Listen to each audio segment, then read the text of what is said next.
பிதா, குமாரன், பரிசுத்தாவியின் பேராலே ஆமென். கிறிஸ்துவுக்குள் மிகவும் பிரியமானவர்களே, சிங்கக்கபியில தானியேலை உள்ள போடும் பொழுது சிங்கத்தினுடைய வாயை ஆண்டவர் கட்டினார்.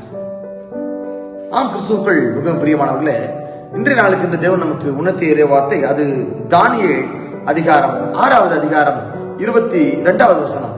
சிங்கங்கள் என்னை சேதப்படுத்தாதபடிக்கு தேவன் தம்முடைய தூதனை அனுப்பி அவைகளின் வாயை கட்டி போட்டார். எல்லாரும் ஒரு ஆமென் சொல்லலாமா?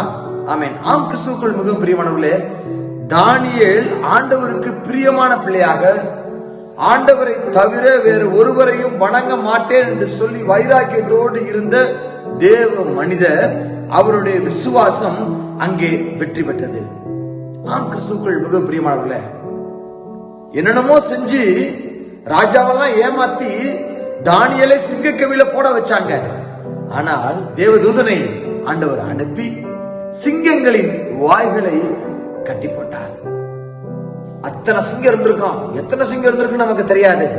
எண்ணற்ற சிங்கங்கள் இருந்திருக்கலாம் அங்க.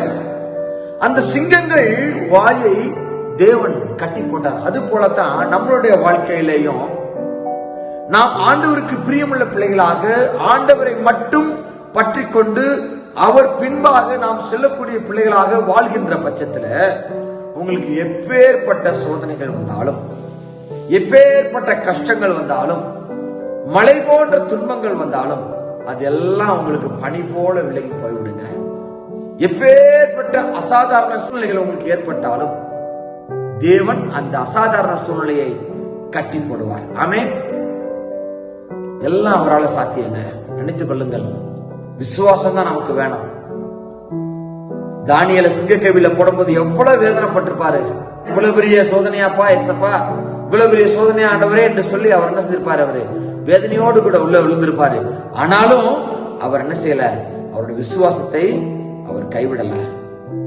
நேபுகாத்நேச்சர் ராஜா கேட்பாரு, இடைவிடாமல் ஆராதிக்கிற உன் தேவன் உன்னை தப்புவித்தாரா என்று சொல்லி. தானியேல் சொல்லுவாரு, ஆம், நான் இடைவிடாமல் ஆராதிக்கிற என் தேவன் என்னை தப்புவித்தார் என்று சொல்லி. ஆம், கிறிஸ்துவுக்குள் மிகவும் பிரியமானவர்களே, விசுவாச வைராக்கியத்தோடு கூட நீங்கள் காத்திருக்கின்ற பட்சத்துல உங்களை தேவன் தப்புவிக்க வல்லவராய் இருக்கிறார். ஜெபம் செய்யலாமா? நேசிக்கின்ற அன்பு தகப்பனே, நாளுக்காக நன்றி செலுத்துகிறோம்.